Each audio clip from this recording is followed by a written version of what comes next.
Oke guys, welcome back to my channel. Hari ini gue mau bahas satu buah proyektor yang mantap di tahun 2026 yang lumayan ganas dengan spesifikasi yang gahat dan tinggi di kuartal pertama 2026. Kalian mau tahu kayak gimana proyektornya? Berikut proyektornya.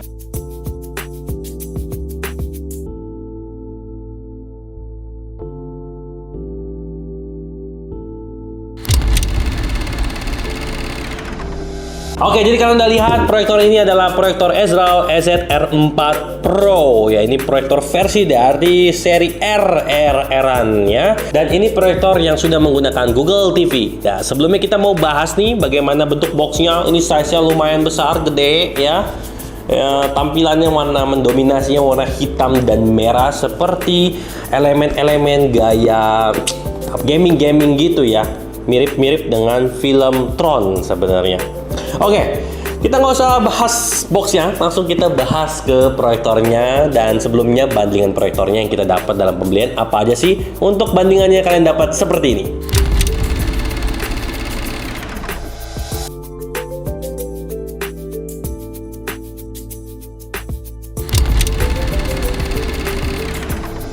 Oke, jadi ini adalah proyektor EZR4 Pro. Tadi kalian udah lihat dapat apa aja dalam pembeliannya. Kita langsung bahas ke proyektornya EZR4 Pro ini yang tentunya masih menggunakan plastik ABS, menjadi material paling favorit di seluruh dunia di semua proyektor untuk proyektor-proyektor smart ya, karena memang lebih ringan, kokoh juga, dan tentunya lebih efisien secara harga.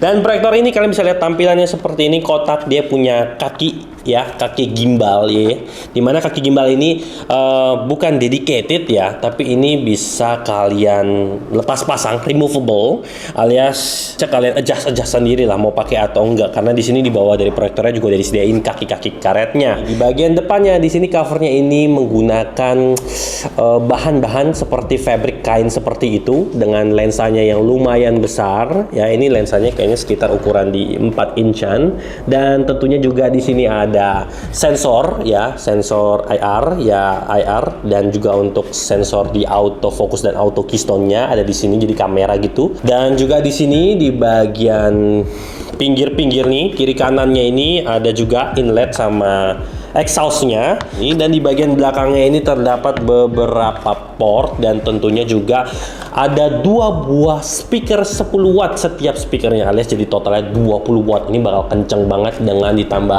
ada di sini tambahan bass sistemnya yang bakal suaranya keren banget nanti.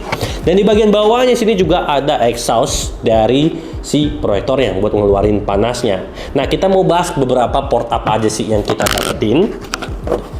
Yang pertama, kita dapat satu buah USB port, ada juga satu buah HDMI port, ada juga audio port dan AV port. Untuk di bagian atas ya, di sini ada touch panelnya yang menggunakan sistem touch panel yang bisa kalian pencet-pencet sendiri untuk bantu navigasi ke atas bawah kiri kanan, back to menu, ataupun juga buat link source bisa kalian ngecek, jadi mau source-nya ngambilnya dari mana itu juga bisa di sini.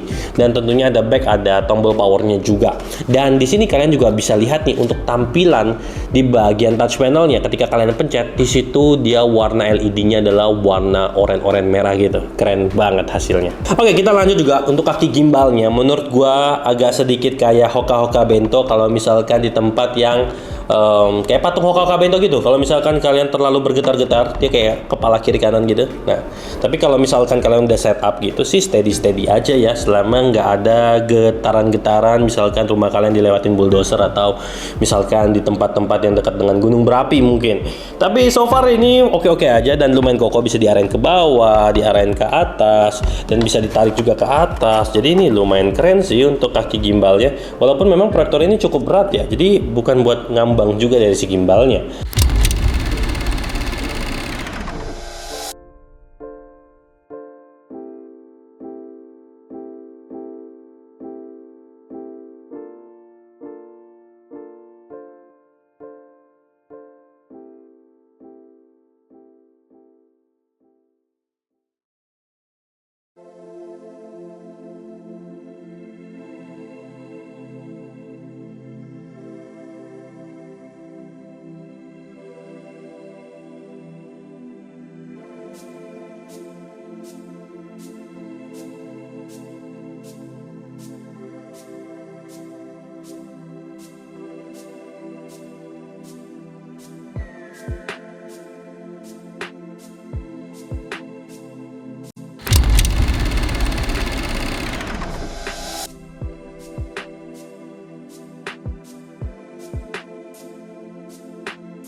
Oke, kalian udah lihat semua performance-nya. Di sini gue perlu highlight beberapa key untuk hotkey feature-nya.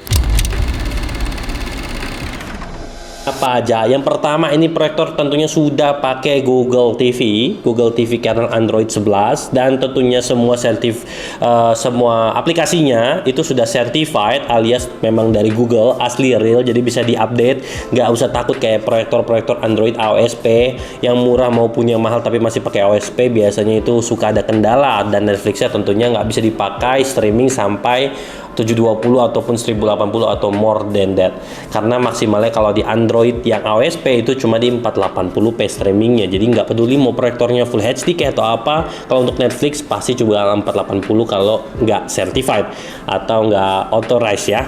Terus habis itu yang kedua, dia juga udah ada fitur-fitur lainnya seperti autofocus, auto keystone, juga ada electric focus, electric keystone, zoom in, zoom out, dan segala macam yang bisa kalian tentunya atur.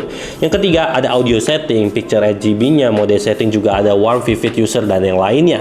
Yang keempat tentunya juga di sini dia udah ada speaker built-in, yaitu dual speaker 10 watt per speakernya, dan juga ada bantuan turbo bassnya di bagian belakang nih yang bakal bikin suara lebih menggelegar dan lebih deep suara bassnya. Jadi kalau buat nonton film-film entertainment nggak perlu tambahan speaker, menurut gua sih udah cukup oke banget, kecuali kalian punya ekspektasi yang sangat tinggi perfeksionis ya, mungkin kalian tambahin speaker yang lebih surround lah biar kayak bioskop ya. Oke, selanjutnya juga untuk brightness saya sendiri sangat luar biasa mantap, mendekati dengan 1000 ANSI, dan tentunya hasilnya kalian udah lihat di bagian validation. Dan selanjutnya adalah untuk native resolutionnya adalah Full HD 1080 dengan decodingnya bisa decoding untuk video 4K. Tapi ingat, bukan 4K, cuma decode si videonya aja biar bisa kebaca. Yang keenam tentunya untuk gimbalnya sendiri, dia punya stand bawaannya bisa dicabut pasang. Jadi kalau kalian nggak suka, kalian bisa tinggal buka skrupnya lalu kalian buang aja. Tapi jangan dibuang sih, maksud gua disimpan. Selanjutnya juga untuk touch panelnya, ini berguna banget untuk bantuan tambahan navigasi. Maksudnya kenapa sih kok? Karena gue sering denger nih masalah kasus-kasus smart proyektor ataupun TV atau apapun itu ya, itu remote-nya rusak, remote-nya hilang, dan lain-lainnya, atau baterainya tiba-tiba habis tapi nggak punya cadangan baterai. Jadi memang untuk bantuan navigasi touch panel ini sangat berguna, apalagi ada di proyektor premium seperti ini. Selanjutnya tentu untuk remote-nya sendiri, dia udah remote yang Bluetooth, jadi sehingga kalian nggak perlu takut arahin kemana aja bisa, karena dia connect secara Bluetooth. Kalian nggak perlu takut untuk jarak ataupun misalkan takut untuk arahin kemana nggak connect, nggak kebaca. Jadi udah enak dan nyaman banget. Dan tentunya yang terakhir atau ke-9, dimana untuk wirelessnya sendiri dia udah dual band Wi-Fi 6, jadi dan juga ada Bluetooth ya, ada Bluetoothnya itu dengan versi 5.2 5.2. Jadi itu aja fitur-fitur yang menurut gua mantap luar biasa dengan hasil performance-nya. Kita masuk ke bagian pro dan kontranya.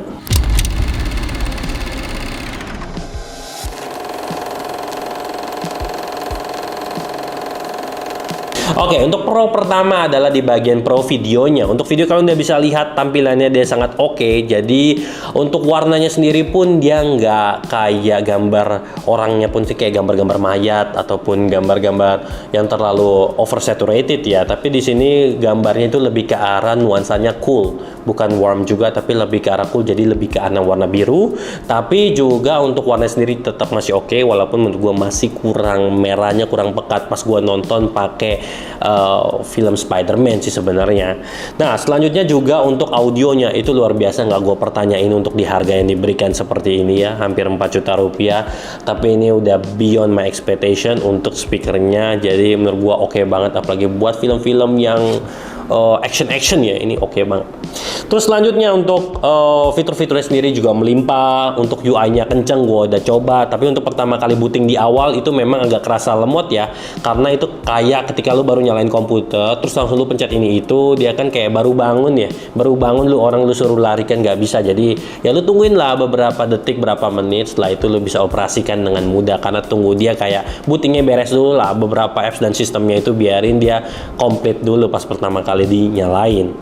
Dan tentunya juga remote-nya responsif karena tentu udah Bluetooth remote, itu nggak usah dipertanyakan. Dan OS yang dipakai adalah Google TV, jadi tentunya aman buat kalian semua yang takut kok nanti Netflix gua nih nggak bisa, kok YouTube gua tiba-tiba nggak bisa keblok, kok tiba-tiba Disney gua nggak bisa login, kok nggak bisa nih kursornya nggak bisa dikendaliin pakai remote. Ya karena itu pakai yang crack semua kalau Android OSP. Kok ini dulu bisa setahun lalu, kok ini berapa bulan seminggu lalu bisa, ya sekarang udah pakai Google TV jadinya aman. Intinya seperti itu. Semua pertanyaan kalian mengenai tentang aplikasi, ya kalau kalian menggunakan yang aplikasi sudah authorized atau certified tentunya aman, gak usah kalian pusingin atau pertanyain lagi ya. Lalu brightness-nya sendiri ya seperti tadi gua udah quote, hampir mendekati 1000-an sih ya, tentunya luar biasa surantap, mantap, terang ya dibanding dengan proyektor dengan generasi sebelumnya di EZR3, EZR3 Plus. Ini kalah semua lah ya. Memang harganya cuman juga udah mereka lebih merakyat, ini kan barang barunya ya, tentu hasilnya lebih powerful, jadi flagship baru lah menurut gua. Dan selanjutnya juga untuk pricing yang diberikan itu nggak lebih dari 4 juta untuk spesifikasi seperti ini, yang dimana kalau kalian dari lihat beberapa brand yang terkait lainnya untuk di harga 4 juta, mungkin ini yang paling canggih sih untuk sekarang.